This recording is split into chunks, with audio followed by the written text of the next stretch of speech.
Hello, thank you for joining me again. As ever, I appreciate it.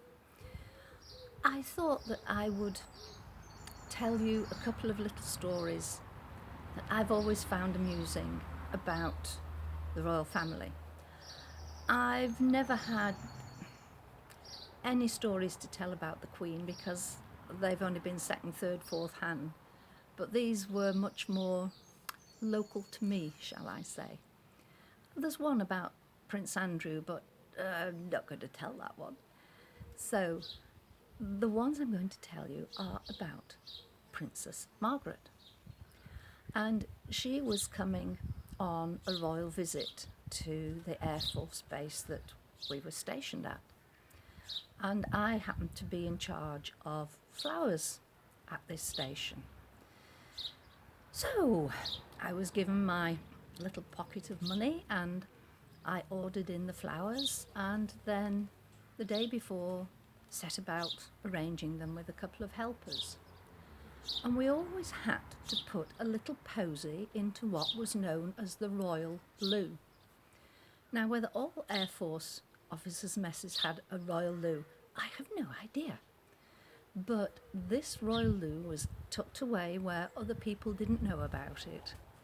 And on the morning of whatever royal visitor was coming, a velvet seat was put onto it.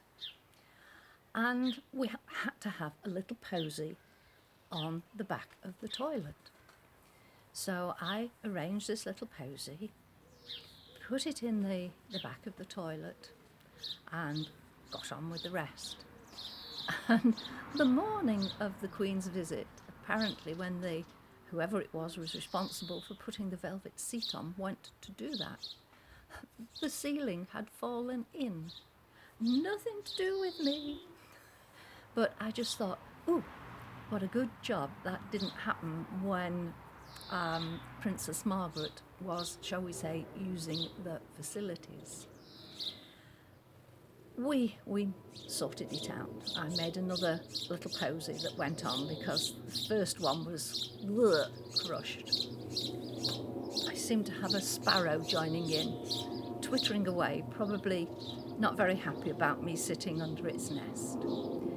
But the other story was again about Princess Margaret. And she was visiting, no, she wasn't visiting. She was using an Air Force base to get where she was going. And she arrived, and the person who was supposed to be collecting her wasn't there. So she got out of her plane and said, well, I'll wait over there, pointing to one of the crew rooms. And it was Friday afternoon, so the guys were in wind-down mode. And apparently one looked out of the window and said, that just looks like Princess Margaret heading over here. It is.